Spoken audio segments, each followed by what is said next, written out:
I do to inherit eternal life? Now, I like that the rich young ruler came to Jesus.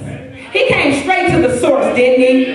He skipped all the rest, didn't he? He came straight to the source, and he said, what must I do to inherit eternal life? Because you know what, y'all? Jesus is the answer to every one of our questions.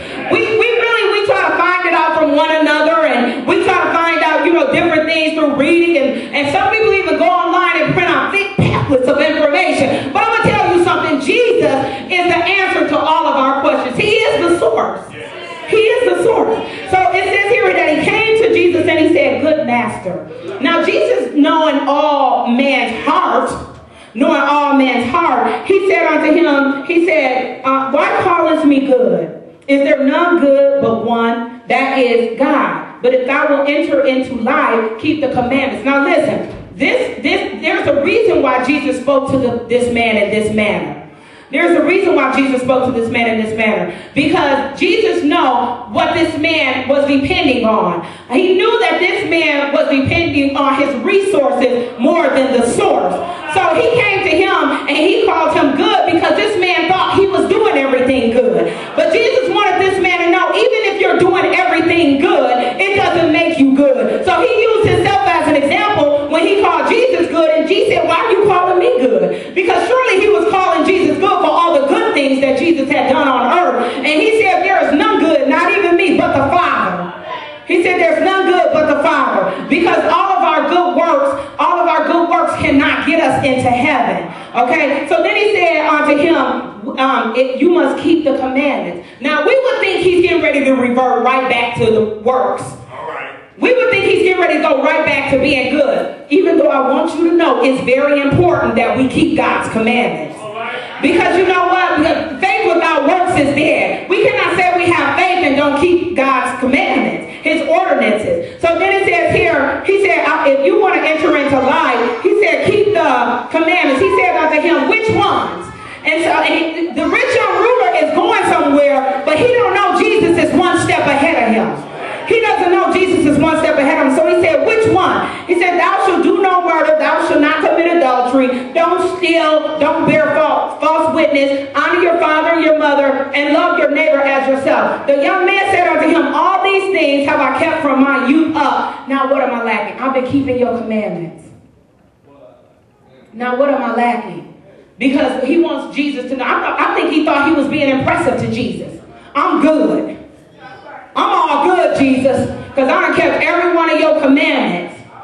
This, y'all mean, you got to take this home and really get into it. Because as I'm reading it, I was like, okay, I can see where the rich young ruler was going.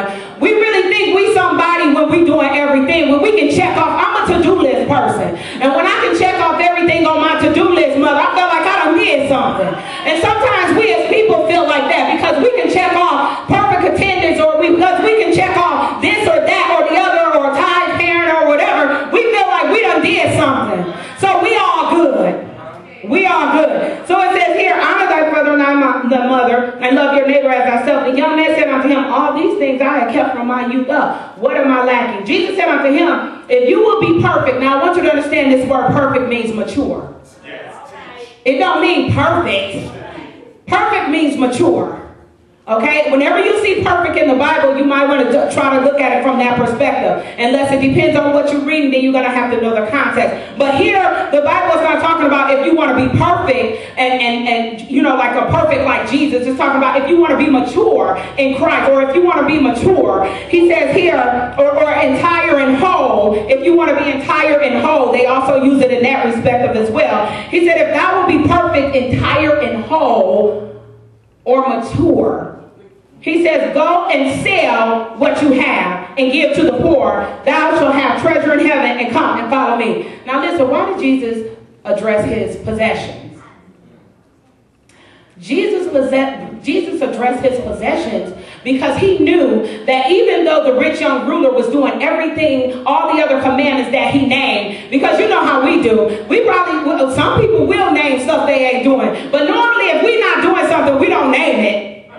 It just seems like that's the wrong thing to do. You know. So Jesus addressed his attitude towards his possessions.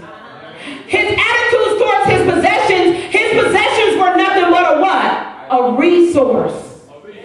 But he was treating possessions as a source. So he's coming to Jesus, calling him good master, but Jesus really isn't the source of his life. His possessions are. So Jesus dealt with his source at the time, what he identified as his source, because Jesus recognized he was not the source. But he was trying to let him know that the sources that you are depending on are nothing but resources. They can be replaced. They can be taken away. They can be reduced. They can be increased. They can be maneuvered in any way, and I can still do everything that I want to do on this earth because what? I am the source. Those are nothing but resources. Okay? So he addressed the rich young ruler in that manner because he knew his heart. He knew that his heart was dependent on the resources. So he told him, he said, give your money away. Let's see what you're really working on. Now, can I just say something? If his heart would have been fixed on an addiction, or if his heart would have been fixed on anything else, let's say a Tahoe, because I drive one. If his heart would have been fixed on wigs, I'm trying to name stuff, wigs or shoes.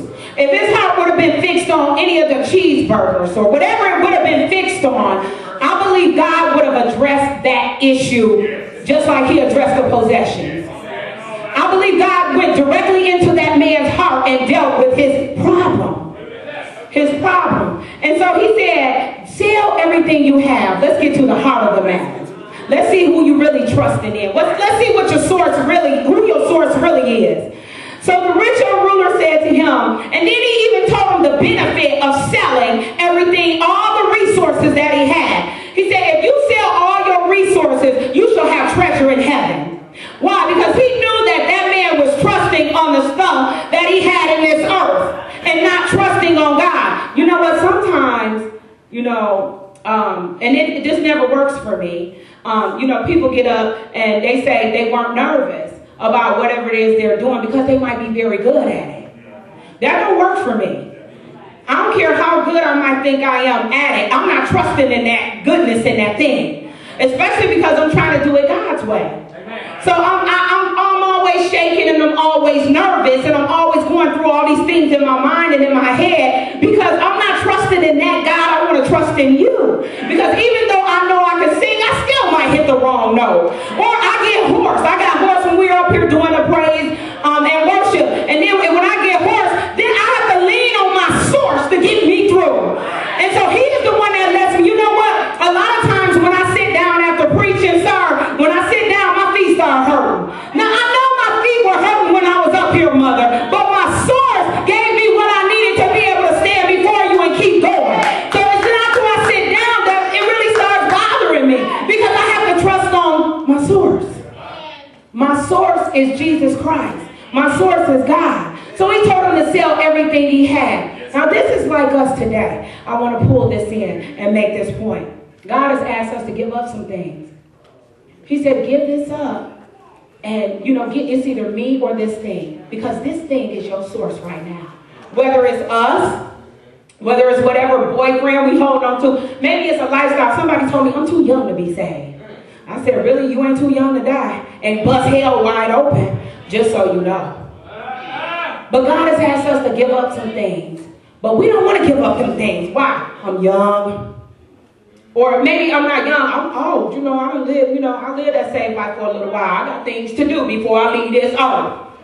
But he's asked us to give up something because that thing is a source in our life. And that thing that should be a resource or shouldn't even be available at all has become the focal point of our heart. Our heart is centered on that thing, and there's no room for God. So he's asked us to give up that thing. But like the rich young ruler is getting ready to display, when something is really fixed in our heart, it's very difficult to just denounce it. We got to make a decision. So he said, go sell everything you have and you shall have treasure in heaven and come. And then he said, once you do that, follow me. Now, that was something to me because he had told him, I've been keeping all your commandments. And Jesus was like, when you do this, then come follow me. Like, that didn't even matter.